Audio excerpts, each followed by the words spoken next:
Are you looking to level up your author business? Are you pounding your head against a wall, wondering what your next step should be? Then join me, Daniel Wilcox. And me, Sacha Black, as we haul ass each week in a bid to level up. Level up!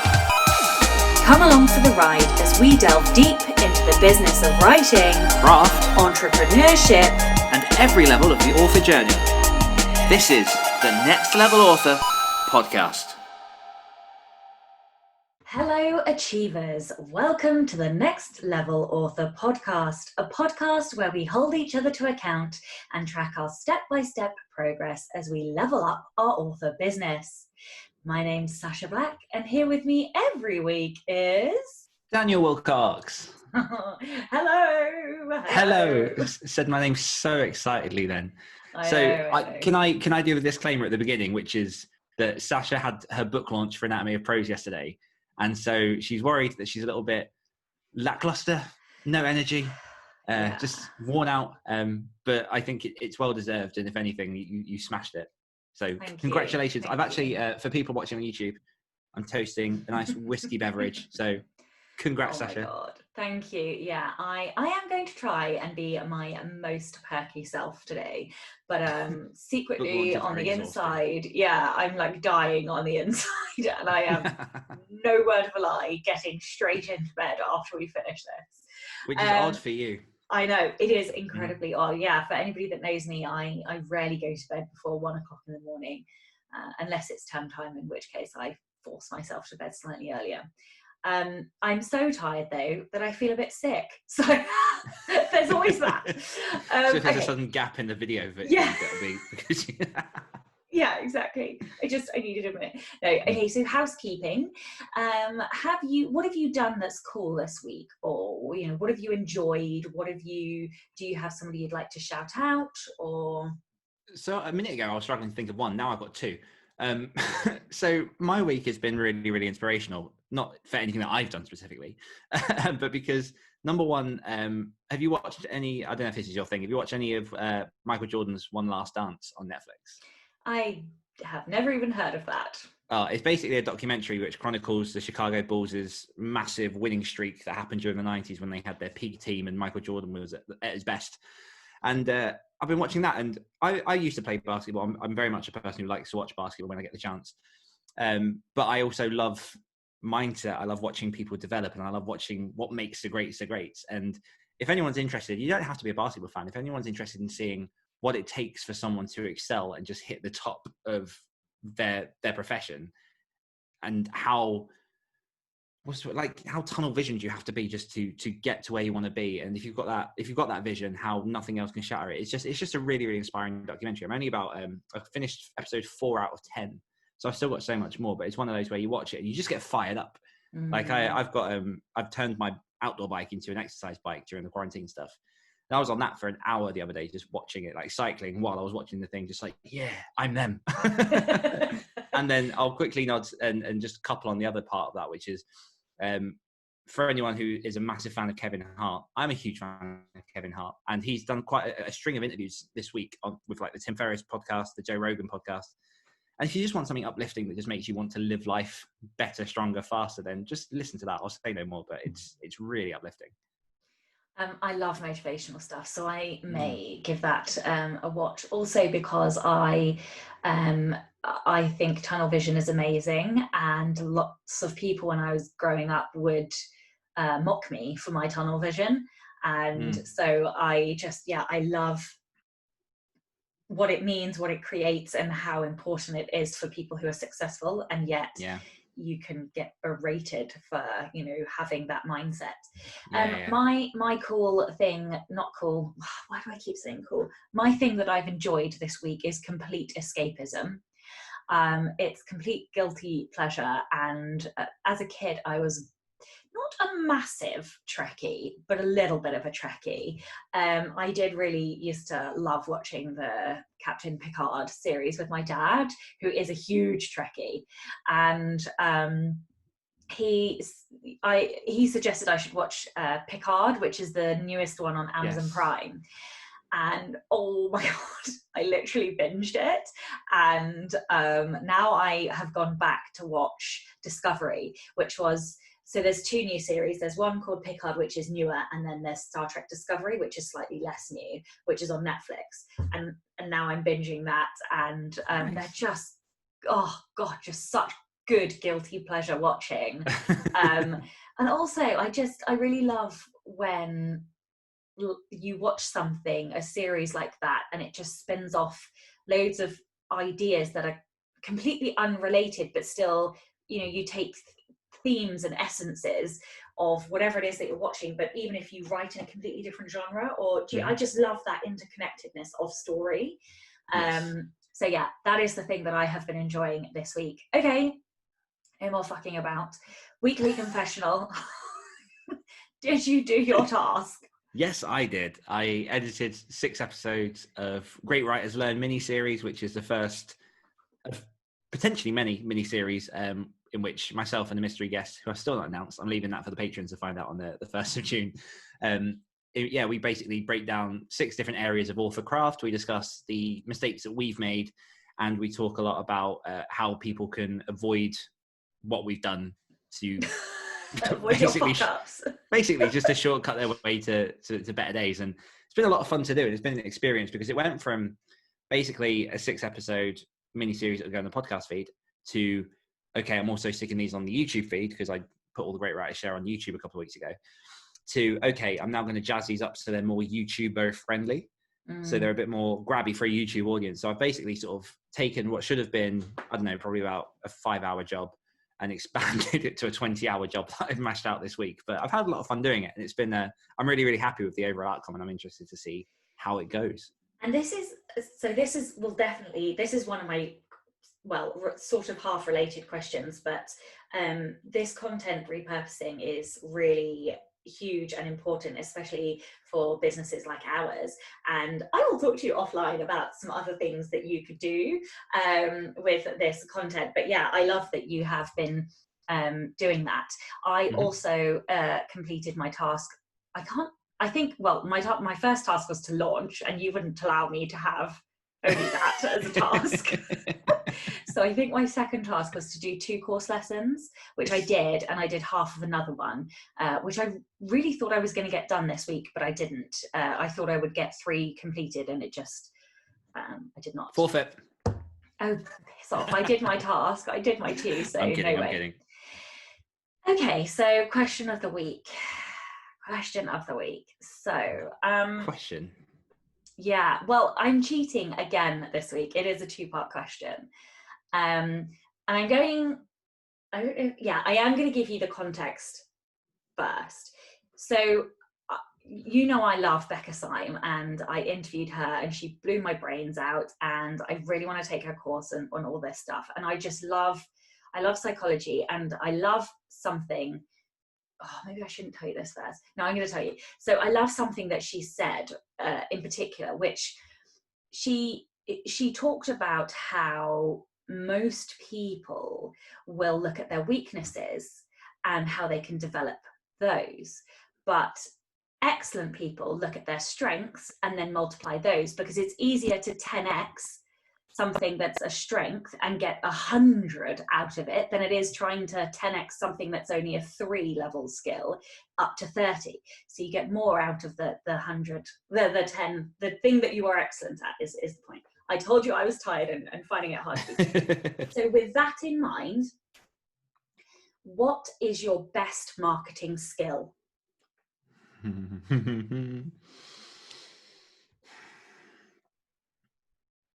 Damn, Sacha. What is my best marketing skill? I'm trying to filter through the amount of things I'm amazing at. I think one thing. I've got 3 things that are jumping out at me. I'm not sure which way to almost prioritize them. You can say all 3, but when you finish saying all 3, I want you to pick one. Okay. Well, number 1 is I'm really, really good at. I'm going to strip this down to its bare basics. I'm really, really good at mimicking and imitating and evolving style. So when it comes to copywriting, without getting into the mechanics of inflating my own ego, I do think that I've got quite a good grasp of identifying audience, identifying language, looking at different, when it comes to fiction, different things like genres and stuff as well. So I think I've got a strong enough grasp of the human language, the English language. Maybe I'm tired as well. I've got a strong enough grasp of the English language that I can manipulate words to different audiences, and I have quite a strong ability to research and find out who I'm speaking to, so that I know that I can try and communicate it in the best way possible. So that's one. Another one is systemization. Because one thing that I've noticed that in my old day job was I inherited what was essentially a broken marketing department. And one of the things that was missing was there were no processes, there were no systems, there was nothing that made it easy to work as a team and to all pull together. So I spent a good deal of my time coming up with solutions on how I could manage a team of designers, with a team of copywriters, with a team of web heads, and making it so that we could all work together. We could all have, I mean, there was literally nothing. The department was a sham. I'm not going to go into that, but it was ridiculous. But then also with Hawk and Cleaver, a lot of what I feel I've done is find solutions to help us all work together and stronger as a team, so that it becomes easier to do things like organizing the Other Stories podcast, where we've got a constant influx of stories, narrators, we've got the people producing it. So systems is another one that I think I do quite well. And I actually think in sort of just rambling about this stuff, one of the things that I feel that I have is a strong sense of empathy. So I can understand, or I feel that I can understand. I don't want to say definitively because that would be arrogant, but I feel like I can empathize very, very easily with the type of people I'm trying to read, or I can easily put myself in other people's shoes to understand how it might be coming across from the other side. Because I feel like no matter what part of marketing that you're involved in, or even when it comes to selling books and things, if you can't put yourself in the shoes of the reader who's at the other end of the email you're about to send, who's at the other end of the book that you're writing, the other end of seeing the book cover, all that kind of stuff, if you can't put yourself in that position, you're at a bit of a disadvantage, because ultimately you're trying to sell to a person. And if you can't identify who that person is, what they are, what their life story is, then you're disabling yourself from the start, or you're disadvantaging yourself from the start. So I feel like that's one thing that I'm quite strong at, is empathy and human connection. Obviously, I interview people regularly for Great Writers Share. I brought people together for various different projects. I'm writing a book on collaboration. Check it out on the YouTube feed.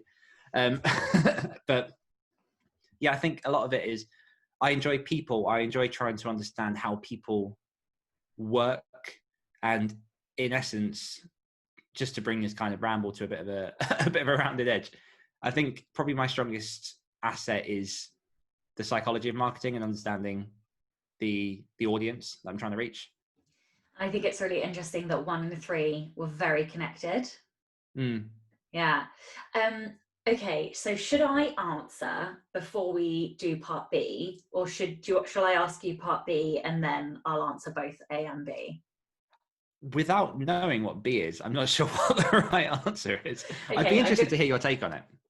Okay, so I really struggled with this because if I'm perfectly honest, I struggle to see any strengths in myself, and that's just me. It's just who I am, and let's not go into the psychology of that. So I wanted to ask this question because I was very interested in your take on it, because I see lots of strengths, and funnily enough, I wouldn't have worded it the way that you worded it, but there was definitely something about like the psychology, and I was thinking more, like the questioning and the interviewing and how you see things.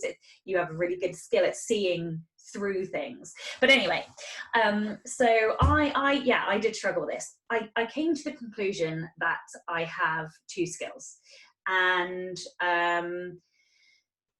so the first one is, and I don't really know how to describe this, but I have this ability to bring people together. And I don't really know how I do it, but I have done it consistently throughout my life. And so even before I had built my Facebook group, which is a highly, highly engaged Facebook group, and I adore them, and my Patreon Slack group is highly engaged, and all of these things. Before I did that, I ran a annual event called the Annual Bloggers Bash, and I created these awards, and I would have tens of thousands of people voting on these things every year, and I had people flying from Australia to the UK to come to this event, like from all over the world. We had people literally from like most of the continents. It was crazy. Amazing. And so I don't know what it is, but I think I draw people in together who are like-minded. So that's the first skill. And the second skill, I think I have a unique way of teaching. And so, you know, a lot, and it's actually a lot of the things that people have been saying just this week through the launch is that I make teaching fun. And it's, you know, a lot of people who try and teach writing often make it quite dry and quite dull. So yeah, I think those are my two skills. I make learning fun, and I draw people I create groups of people. I create communities, I suppose. So my second question, or unless you want to say something, I don't know, you looked like you wanted to say something. No, my only question that would spring off of that is just, again, because I'm curious about it, is when you chose your two, was it mostly because the things that you thought were strengths had been validated by other people already, so you felt that you could embrace that as a strength? Or did any of them you come to that conclusion by yourself? I pattern spotted, I suppose. So I was like, what have I done regularly? And I was like, I regularly create very strong communities, and even when they're small communities, they seem to always thrive. And I don't know why that is. It's just I don't know. Yeah, so I need to work out why I do that or how I do it. It's interesting. So I used to be a people bringer together. I haven't been so much since lots of stuff over the past few years, but I was always the person that was like, okay, we're doing something tonight. And then I did an experiment once where I was like, I was at university, my friends obviously lived all nearby and stuff. I remember specifically in my head going, I'm going to not invite anyone to do anything for a month and see what happens. And fuck all happened. Yeah. Well, I'm the organizer in our family. Someone needs that. Yeah, that's there you go. That's a really key part to play. Yeah. So like, we always joke about this. Chloe, I don't know, that's not true. Chloe doesn't really organize seeing her friends or anything. I will sort of organize those things, and this is what I mean. Like, we almost joke about it in our relationship that if I don't organize it, it's not going to happen. But also that bringing people together. But the thing that I find the funniest is that I will bring these people together, and then I'll pull away. And I'll just go and be in the corner, and I just let everybody go. Off you go, have fun. Just sit there with you, Jen. Yeah, exactly. I just let everybody go for it. So no, the interesting thing is I don't really, the external, good example of how I don't really pay attention to external validation. I didn't even check the bestseller ranks yesterday. Somebody else had to tell me my book had an orange tag. Context for the people listening, if it weren't for Dan, I wouldn't have known I got a bestseller tag on the Anatomy of Prose. Thank you, Dan. You're welcome. So I don't really, the only person's validation I'm interested in is my own. Unfortunately, I'm a horrible bitch, and I don't ever really give myself any validity. Anyway, this is all a very long psychological tangent. I see it. I love it. Tangent. I see what you've done here. This must be your skills. Okay, so the important question. Okay, right. Yeah, so no, part B is the important bit. Okay, so in the context of leveling up your business, what can you do? Hang on. Oh God, I'm so tired. In the context of leveling up your business, how can you use those best skills more? No, I completely get what you're asking. Do you? Because no, I do. Yeah. So it's quite interesting because literally over the past week, I've been subconsciously thinking about this kind of stuff anyway, because obviously I need to start putting wheels into my publishing business. I need to start looking at actioning things. I'm clearing off a few things from my plate, so that's a nice excuse not to act on stuff. But I think a little bit comes back to one of the questions you asked before about what is standing in your way. And I know that over the past few years, I've been less likely to actually take action on those skills that I have, because I've put a lot of myself in the background in terms of trying to think how to word this. In terms of, I've had a kid, I've had a change in jobs, I've had a change in like family life and everything else. And I've spent a lot of it almost in defensive mode, trying to just focus on myself. And up till this point, up until I formed my publishing company, which I was about to say what the name and everything was, but I'm not going to do that yet because I've not announced it. A lot of that has been basically me just going, okay, focus on you, build you, get to where you need to be in terms of your writing and everything else, until you get to a point where you can start taking on other authors and speaking to people about that. And one interesting thing has been over the last 2-3 weeks, I've spoken to a couple of authors who are potentially interested in working with me. I've started being more deliberate in the guests that I choose on Great Writers to Share, because I'm really trying to like hone in on the knowledge that I'm picking and the connections that I'm making. Not in a way in which I'm trying to like use and abuse people, but literally just trying to like, I've realized there's a selfish part of me. I need to make sure that I'm interested in what I'm doing and what I'm learning, because that's the only way that I'm going to benefit and level up. And what I have started doing is being more forthright in terms of talking about what my future plans are to the people who might be a part of those future plans. So I said to you, and I won't say publicly who it was, but I was speaking to an author this week about potentially in a few months down the line looking at one of his current novels or novellas. I've already narrowed down 50-50 by saying what gender it is.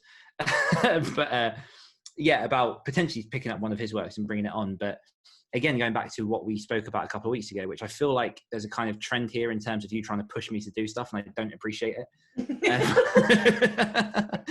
But there's an element of me just going, okay, let's be upfront, let's be honest, because in that conversation that we had, I said about how I often play reservedly because I'm worried about being too excited and affecting people if something goes wrong.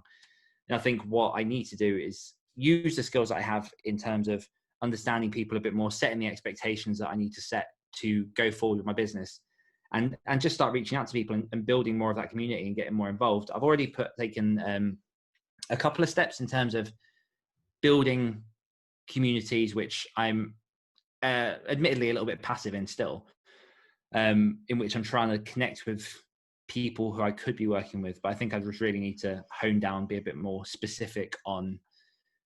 I was just about to say, so what actually is it that you're going to do?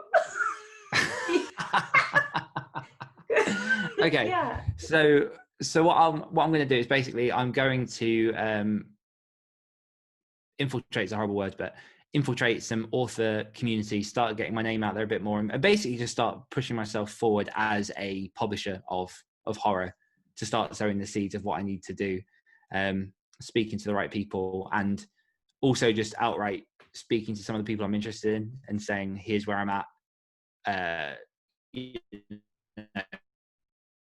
This could be a possibility down the line. Would you be interested in starting to make those connections and see where they go? Because I know that the only way you can actually progress is by putting your feet forward.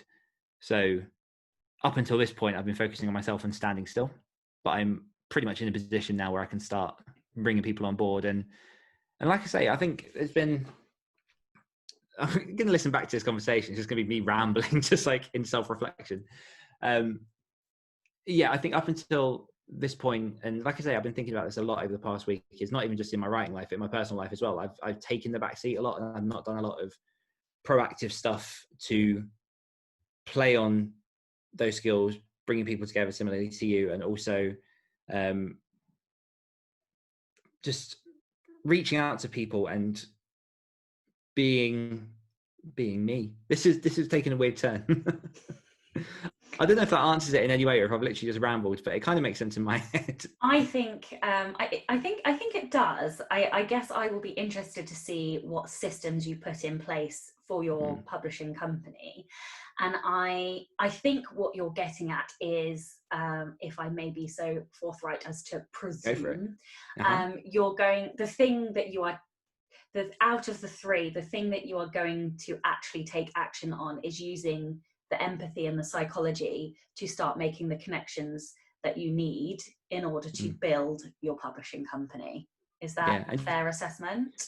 Pretty much. Just being bold enough to know that I've got that value and that there is something worth coming into my business for, because I do have, it's one of those things where I've been in writing horror for like nearly 5 years. I've been in this business for nearly 5 years. I'm a full-time author. And yet it's only really been the last week or two where I've gone, okay, that's something of value. Do you know what I mean? Like, that's something that I understand enough of the business. I understand enough of the plight of authors, let alone the readers themselves, to be able to say, okay, I can be a publisher. So yeah, I think that rounds it off a bit more. On to you. Yeah, and unless you've got any further questions, I think. No, I don't. I think I think I am thoroughly enjoying seeing you grow in confidence week by week, and like watching your journey just from a completely, psychological perspective. Watching somebody else's journey is fascinating. It is. Isn't it though? Isn't it? Yeah. Oh yes. So I said all week I've been teasing you about this question, and then also saying, and I have no fucking idea what my answer to part B is. So this is really difficult. So even the question that I am always left with when I said these skills, I think these are probably some of my best skills, but I don't know if I enjoy doing those things the most. So yeah, it leaves me with a bit of a predicament, because obviously if I'm very good at something, you would think that would be your favorite thing. So, I stopped doing the bloggers bash conferences because they took up a lot of time and energy, and I loved them, and I adored the people that I worked with. I can't imagine there's a lot of like financial reward for those. No, so there was no financial reward, exactly. And it took up a lot of time. And I do organise various conferences and things, and I don't necessarily enjoy it, but I don't know if I only don't enjoy it because there's no, or the financial rewards aren't enough. I don't know. In terms of teaching, I love the books that I write, but and I'm really enjoying the course that I'm creating, but I don't know how I could. The reason I asked this question is because I don't know, and but what Becca said constantly plays on my mind, and I'm like, how can I make more of these? Because it's easier for me to be better at these things because I'm already good at them. So half of me is like, are these not actually my best skills? Do I have other skills that are better? I'm not sure. Because you would think that whatever your best skills are the things that you want to do. Whereas I want to write fiction. So I don't know. It's really hard. I half think if I am, with the teaching side, if I'm starting to create courses, then I'm probably taking that to the next level anyway. But yeah, so I don't know that I have a good answer for this, which is a bit shit, really. Well, I was going to say, the fact that you're creating the courses and the fact that you're struggling so much with an answer for this question might just be because you are currently taking what you feel that next step would be. I mean, there's always going to be 1,000 different things you can do to amplify your skills. And actually, like, little side note, I was really, really interested in you answer this question because I'm a big fan of a guy called Gary Vaynerchuk, or Gary V, V-A-A on social media. And he's massively into all this kind of mindset, productivity, social media. He's like a massive social media guru. And his whole ethos is double down on your skills and then basically pay other people to do the things that you're shit at, which is a very different approach to what a lot of people take. But no, I think if you're potentially this, only you will know the answer to this. It might be a case of, because you are actively already doing something that utilizes those skills, that it is a difficult question to answer. I mean, I've seen your community that you built. I'm in your community, and there's so much going on there that I'm literally like, with my community, I'm like, how the fuck do I match this, or get it to a point where like it's that active, it's that people embracing what's going on. Yeah. And the interesting thing is like you see people who create communities around, just lovers of writing or lovers of publishing, but you've created a mini group of rebels that's centered around an idea or the concept of rebellion as opposed to writing. Everyone's unified by the idea of writing, but at its center, everyone's embracing the idea of the rebel author, which I generally think it's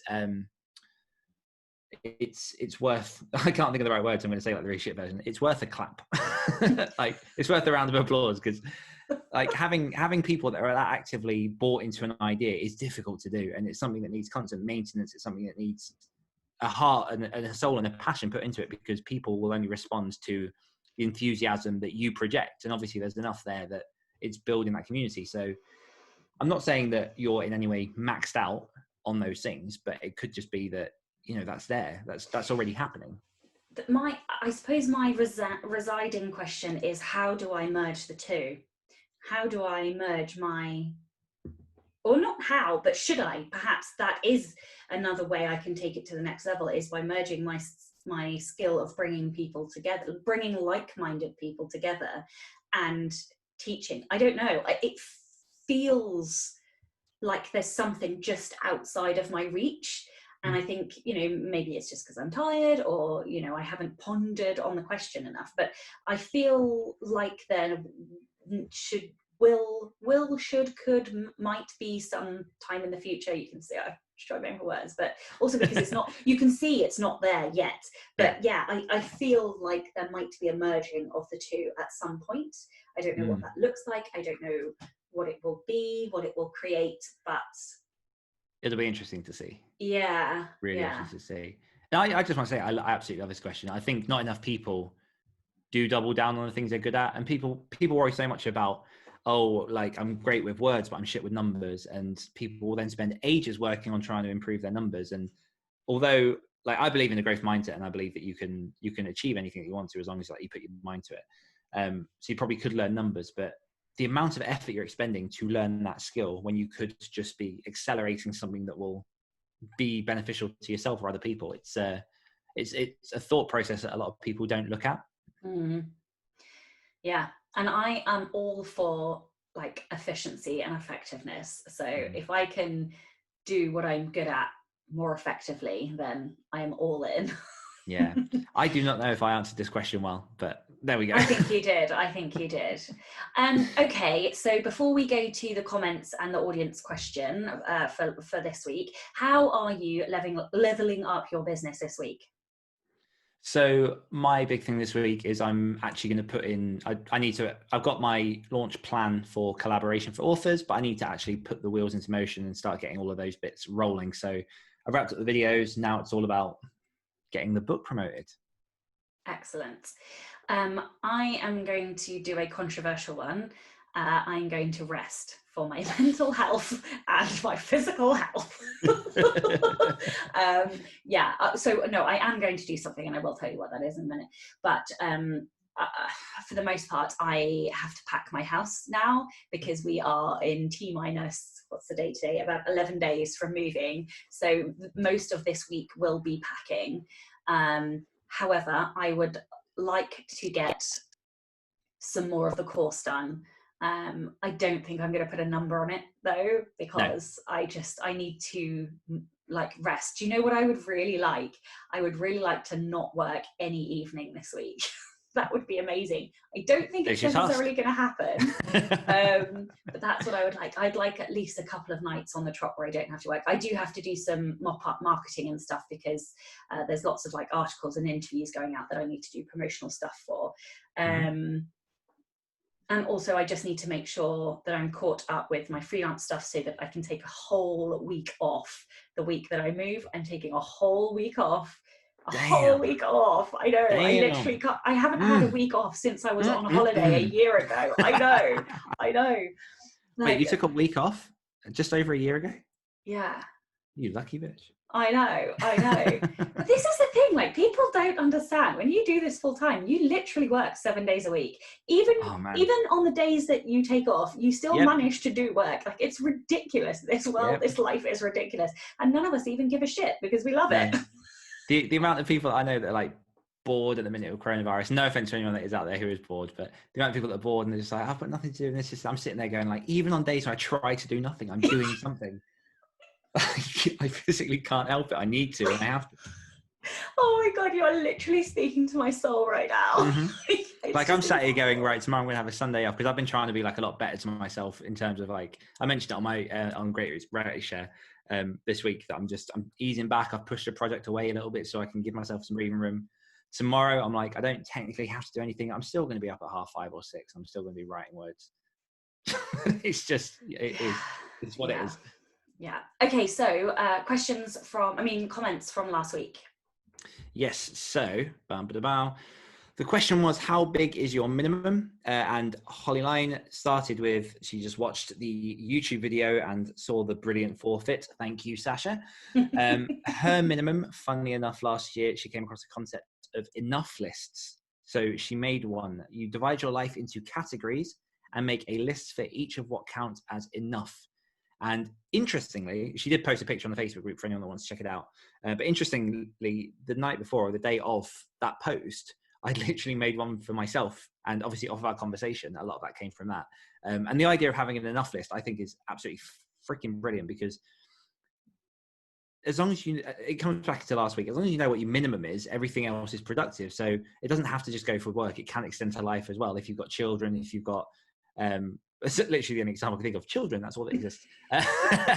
And your day job, and I don't know, your house chores and everything else. As long as you're doing what you set as your minimum, then the only place you can go is up. Did you have any words on that? Because I know you were quite enthusiastic about that in the group itself. Yeah, I thought it was brilliant. I loved it. And I would love to do one. I haven't done one. I was a bit busy this week. That's my question for you next week. Yeah. I think I will. I found it really inspirational, actually, and almost shocking. I was almost shocked. So simple. Yeah, I thought it was genius, and it was so simple and so brilliant that it was absolutely shocking to me. And so I really do love the concept, and I really do think it is something that I think I will also find it a very hard task to complete, just because of the type of person I am. Yeah, and we live in a world of to-dos, so no one ever thinks about, to not do's. Not do's. And then Caitlin Duncan added, such a great idea. I definitely need to try one of those. I have a habit of getting on myself for not getting it all done, but I'm starting to realize that my sense of accomplishment needs to come from what I have done, which again, genius. I can completely empathize with that too. So thanks for sending in those comments, everyone. Okie dokie. What's the audience question of the week? How are you going to word this? I am going to say, what is your best marketing skill, and how can you do more of that? No, what will you do to make the most of it? So what is your best marketing skill, and what will you do to make more of it? I'm so interested to see. Yeah.